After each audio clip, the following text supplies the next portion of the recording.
नमस्कार। कहिलेकाहीँ एकदमै सामान्य देखिने चीजभित्र पनि एउटा गजबको कथा लुकेको हुन्छ, होइन त? आज हामी ठ्याक्कै त्यस्तै गर्नेछौँ।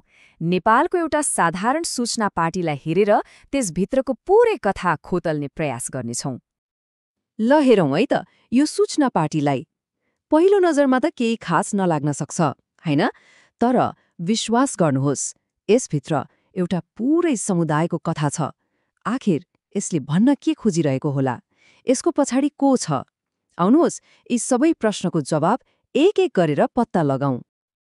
यो एउटा सार्वजनिक सूचना हो, त्यो त प्रष्टै छ। तर यो एउटा सुक्खा जानकारी मात्रै होइन। यो त समुदायको कथा हो, सहकार्यको कथा हो, अनि स्थानीय अर्थतन्त्रको कथा हो। अब यसलाई राम्रोसँग बुझ्नको लागि यसलाई टुक्रा टुक्रा पारेर हेरौँ न त।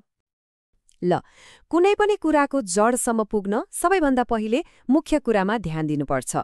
यो ब्यानरमा सबैभन्दा ठूलो, सबैभन्दा प्रष्ट अक्षरमा के देखिएको छ? हो, कृषि हाट बजार। यही नै हो यसको मुटु। तर यो कृषि हाट बजार भनेको चाहिँ के हो त? यसको अर्थ एकदमै सरल छ। कृषि भनेको खेतीपातीसँग जोडिएको कुरा भइहाल्यो, अनि हाट बजार भनेको चाहिँ हप्तामा एक पटक लाग्ने बजार। सो सिधा भाषामा भन्दा यो एउटा यस्तो ठाउँ हो जहाँ स्थानीय किसानहरूले आफ्नो उत्पादन सिधै उपभोक्तालाई बेच्न सक्छन्। यसको सबैभन्दा राम्रो पक्ष के हो भने यसले बिचौलियाहरूलाई हटाउँछ र किसानले आफ्नो दुःखको सही मूल्य पाउँछन्। त्यसैले त यो स्थानीय अर्थतन्त्रको लागि एकदमै महत्त्वपूर्ण छ। ओके, यो एउटा कृषि बजार रहेछ भन्ने कुरा त बुझियो। तर अब अर्को प्रश्न आउँछ, यो चलाइरहेको चाहिँ कसले हो? यसको आयोजक को हो? यसको जवाफ पनि यही सूचना पार्टीमै लुकेको छ। हेर्नुस् त, त्यहाँ केही लोगोहरू र अरू विवरणहरू छन्। हो, अनि यहीँनिर कुरा अलि रमाइलो हुन थाल्छ। हेर्नुस् त, एकातिर नेपाल सरकारको निशाना छाप छ, जसको मतलब यसमा सरकारी संलग्नता छ, अनि अर्कोतिर लायन्स इन्टरनेसनलको लोगो। यो त एउटा अन्तर्राष्ट्रिय सेवा क्लब हो। अब सोच्नुस् त, एउटा सरकारी निकाय र अर्को अन्तर्राष्ट्रिय सेवामूलक संस्था, यिनीहरूको सहकार्य, त्यो पनि स्थानीय स्तरमा, यो त निकै चाखलाग्दो र महत्त्वपूर्ण कुरा हो नि, होइन र? ब्यानरले यो साझेदारीलाई अझै छर्लङ्ग पार्छ। यहाँ प्रष्टै लेखिएको छ, विदुर नगरपालिका र लायन्स इन्टरनेसनल डिस्ट्रिक्ट 325J नेपालको संयुक्त साझेदारीमा सञ्चालित।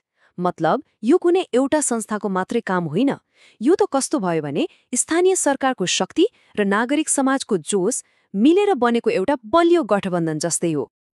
ल, अहिलेसम्म हामीले के हुँदैछ र कसले गर्दैछ भन्ने थाहा पायौँ। अब पालो आयो कहिले र कहाँको। किनभने कुनै पनि कार्यक्रमको लागि यो जानकारी त नभई हुँदैन, होइन त? सूचना पार्टीमा सबै कुरा एकदमै स्पष्टसँग लेखिएको छ। बजार कहिले लाग्ने रहेछ त? हरेक हप्ताको शुक्रबार। समय बिहान 5 बजेदेखि 12 बजेसम्म। यो त किसान र किन्ने मान्छे दुवैलाई भ्याउने समय भयो। अनि ठाउँ चाहिँ विदुर नगरपालिका 9 को वडा कार्यालय परिसरमै। सरकारी ठाउँमा भएपछि अलि आधिकारिक र सुरक्षित पनि महसुस हुन्छ। यस्ता साना साना विवरणले नै हो कार्यक्रमलाई विश्वसनीय बनाउने। ल, हामीले यो सूचना पार्टीको हरेक टुक्रालाई केलाएर हेर्यौं। अब यी सबै टुक्राहरूलाई एक ठाउँमा जोडेर हेरौँ न त। यो सामान्य देखिने ब्यानरले आखिर कति ठूलो र गहिरो अर्थ बोकेको रहेछ? आखिरमा यो सूचना पार्टीले के देखाउँछ भने एउटा सानो पहलले पनि कति ठूलो प्रभाव पार्न सक्छ। सोच्नुस् त, यसले स्थानीय किसानलाई सिधै बजार दिएको छ, समुदायका मानिसहरूलाई भेटघाट गर्ने, कुराकानी गर्ने एउटा ठाउँ दिएको छ, सरकार र नागरिक समाज कसरी सँगै मिलेर काम गर्न सक्छन् भन्ने एउटा उत्कृष्ट उदाहरण बनेको छ।